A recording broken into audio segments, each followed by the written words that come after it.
Hello guys, my name is Anna and I'm a Ukrainian and I'm getting blondie today, but that's not only because of my hairdresser but also because of the weather we have here. So much sun and it always works like that on me.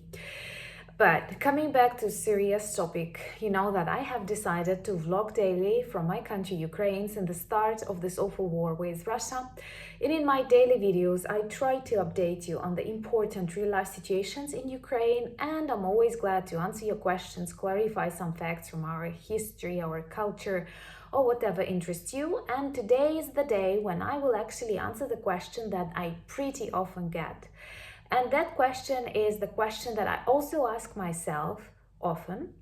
And this question is why Ukrainians did not believe a full-scale war with Russia is possible this February. Why haven't we been that much prepared?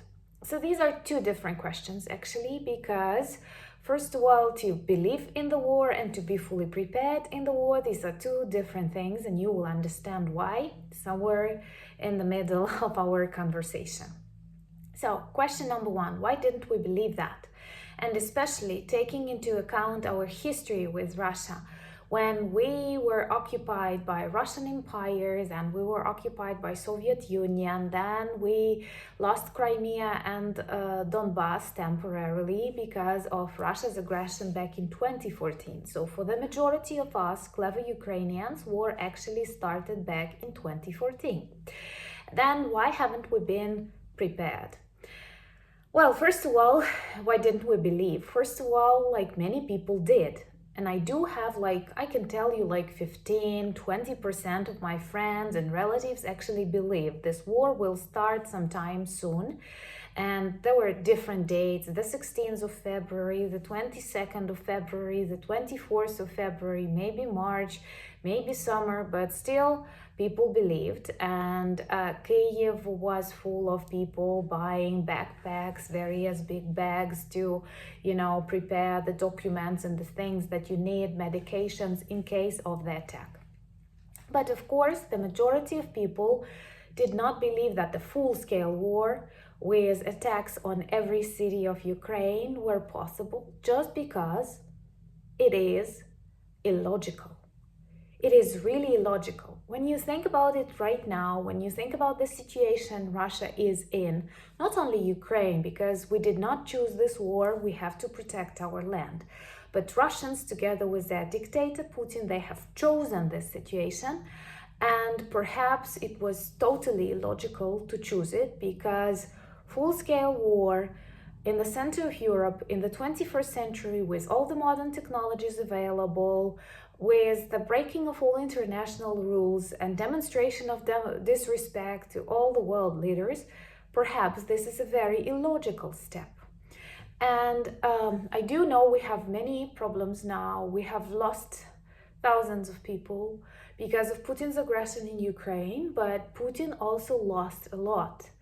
And even the most pessimistic experts who speak about the future of Ukraine, the result of this war, the most pessimistic pro-Russian foreign experts, they realize that with all the possible success, with the usage and of all their troops and all the weapons that they inherited from the Soviet Union, they still will not be able to take all the Ukraine. I am sure that we will be able to return our territories like Donbass and Crimea, but even if they had all the luck and success, they would not be able to keep Ukraine, because Ukraine is not a part of the Russian world. We don't want to go back to the USSR, and this mission, this Putin's special operation to destroy Russia actually is totally illogical. Then, reason one why so many Ukrainians did not believe it is possible, because it is really impossible. It does not seem likely that someone will start ruining his own country, his own empire, and his own more or less success, totalitarian success, but anyway, because it is illogical. Then, why didn't we listen to tabloids and newspapers warn us about that? Well, first of all, this was not the first time we were warned. I do remember each summer of the Olympic Games, because Putin likes to do bad things in Olympic years, because like he has lots of the symbols in his head and lots of diagnoses actually. And one of the reasons, there were lots of times when they were training, when they were approaching with their tanks and weapons and artillery pretty close to Ukrainian borders, and then nothing happened. Or we had lots of soldiers in the east of Ukraine. We were prepared that if something happens, it was likely to happen in the eastern part of Ukraine, but not in, in Kyiv. So we were warned for a couple of times and nothing really happened. Another thing is that so many people warned us, but no one actually advised what to do. And here we come to the question, why haven't we been prepared? And I have a separate vlog that perhaps I will connect to this video, where I speak about the weapons that Ukraine still needs and why we didn't buy them before. Because it's not that easy to buy weapons, and especially when people like most of the EU leaders and even the US leader, President Obama, they worked really hard to slow down the conflict with Russia. They decided to ignore the annexation of Crimea, and people were trying to build this peace and negotiations between an aggressor and Ukraine. And these tactics didn't work out, as we see now, and I do believe we won't return back to these tactics. But back in 2015, in 2016, no one would buy us or give us or sell us, even sell us for money, weapons that we need, because that would definitely make Putin angry. This is just similar like with Close the Sky, or give us long distance rockets or something like that. People don't want to make Putin angry. So they also did not want to make Putin angry back in 2021. And they would not sell us weapons. So it often looks like everybody's warning you, but come on, do it yourself. Then evacuation of people. Would you agree to leave your house with no serious reason? Then where would you evacuate? Why?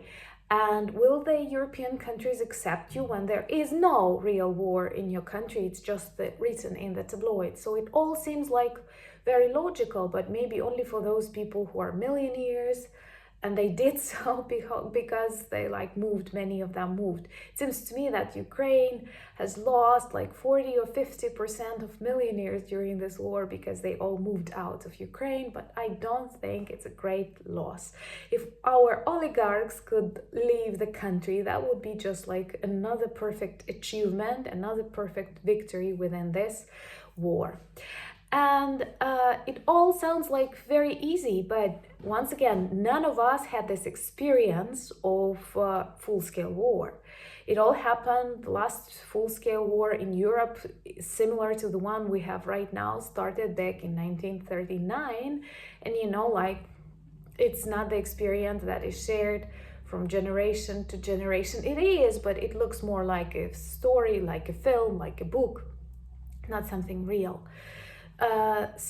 And of course, and I have to say it, and that I'm honest with you, because we are also a little bit stupid.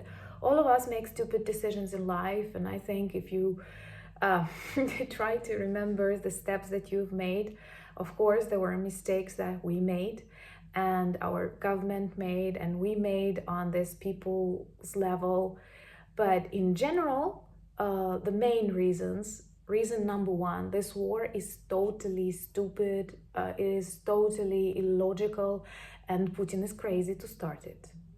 Second, you can never be fully prepared for a full-scale war, because war is always a very dynamic process, and you cannot predict what will happen tomorrow. This is just exactly how we feel on this emotional roller coaster. One day you feel that everything is going to be well soon, and then you feel devastated. It works like that. So you cannot be fully prepared for war, and I think that in general we made it pretty well.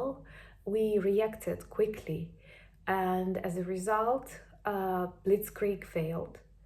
And let's agree, many of your leaders of your countries also believed Ukraine will fall quickly. And one of the reasons why they were not so eager to help us was actually the thing that they believed pretty soon they will have a new pro-Russian government in Kyiv, and they will have to speak with that pro-Russian government. So it all was a big surprise. There were lots of positive and negative surprises in this situation. A tragedy that Russia decided to start this totally unjust, totally illogical war. And the good surprise is that Ukraine managed to be strong. And now all of these military ratings, all of these things that, and even how do you call them, scouts or spies? Spies are bad and scouts are good. Scout organizations in governments of the world, they also report at the governments that Ukraine will fall in 3 or 4 days, and also results that the scout services does not work well. So the thing is, and perhaps the most important thing, is that you can never be fully prepared for war, and perhaps the best way to stop wars, to prevent wars, is when you see that an ugly little dictator is starting to grow up in a particular country. It is important to stop him, to imprison him, or even to kill him. You know, we watch so many beautiful movies about James Bond and people like him. Why aren't they working in reality? Because there are so many things that can happen to a person like Putin before he or she, though I don't know women dictators, maybe not yet. So he or she should be stopped before the idea of war grows big in their empty heads. So maybe there are other reasons that I haven't explained, and we blame ourselves for being not fully prepared, but we pay our price. And I do believe that we will win this war, because this war is illogical, and our love for motherland is both logical and strong. Also, you've asked me how to pronounce the answer to Slava Ukraini, so I will finish my today's video with these 2 phrases, and you will be able to hear them in Ukrainian pronunciation. Once again, if you like my vlogs, do subscribe. I'm grateful for your coffees and becoming my patrons. I value your questions and conversations that we have below these videos, so feel free to answer some of my questions, and of course subscribe. Slava Україні!